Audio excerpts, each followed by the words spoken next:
On the 7th of January, 3 people lost their lives in this air tour accident of a Cessna 208 Caravan seaplane in Australia at Rottnest Island on Thompson Bay off the coast of Perth. Here's what we know so far, and here's what investigators are going to be looking at.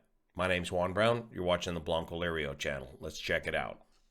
This accident occurred on Tuesday, the 7th of January, 4 o'clock local time, under windy conditions. A local reporter reported the wind gusts at the time of the accident as 57 kilometers per hour, which translates to 35 miles per hour, and rough seas. The aircraft is a Cessna 208 Caravan operated by Swan River Seaplanes. There were 7 people on board, 3 fatalities, 2 tourists and the 34-year-old pilot.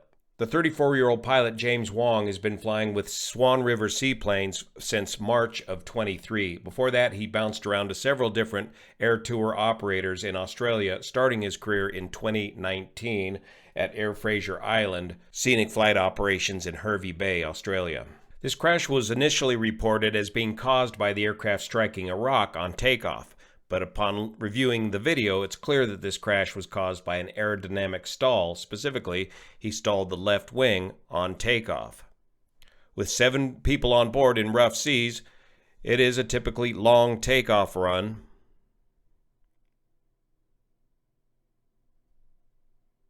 The aircraft approaches the reef, but it's well to the inside of this reef, and it may have been the view of this reef that folks thought that the aircraft struck a rock, but still the pilot hauls the aircraft off in what appears to be much too early of an airspeed. He's got a very high angle of attack right here. The flaps are down for takeoff, and the controls seem to be functioning normally. The control lock does not appear to be a problem. And he mushes along here for a few seconds until right there the left wing stalls and he cartwheels into the water. So the ATSB will do their usual very thorough report on this. They won't have a preliminary report out on this for quite some time, potentially as long as 2 months from now. But they'll be looking at everything. Primarily the weather, the winds, the pilot experience. I believe this aircraft was new to the operation. They'll be looking at the pilot's recency of experience in this particular aircraft. The weight of the passengers, the weight and balance on board the aircraft, make sure the weight and balance was sorted out correctly.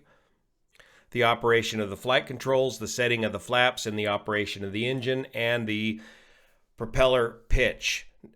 I did not have the audio up on this video, but in the audio that I've heard, it sounds to me like the engine was operating normally.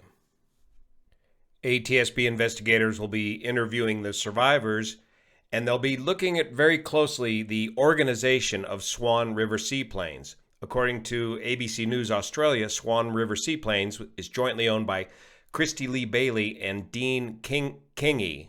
Now, Swan River Seaplanes was founded in 2016 by Miss Bailey, pilot Troy Thomas, and his wife Sophie Thomas. But Troy Thomas was killed in a helicopter crash in July of 2020 that took the life of a 12-year-old girl.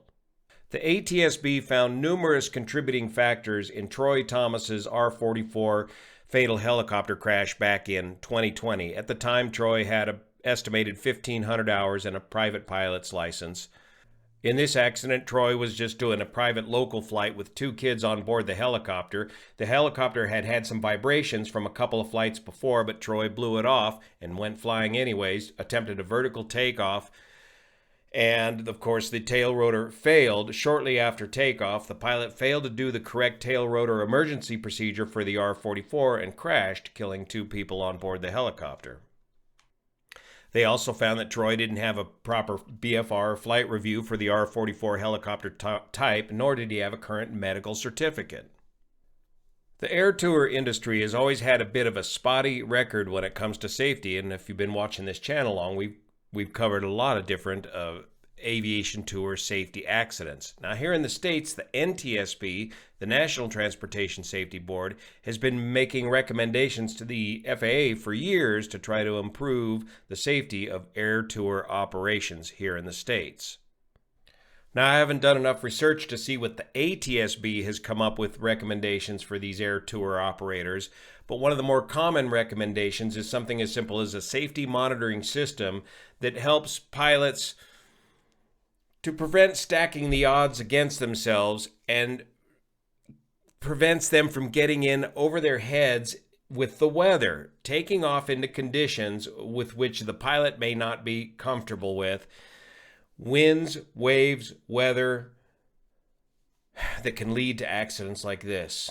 Thank you so much for your support of this channel, especially the folks over on Patreon that make this content possible. Thank you for your support. See you here.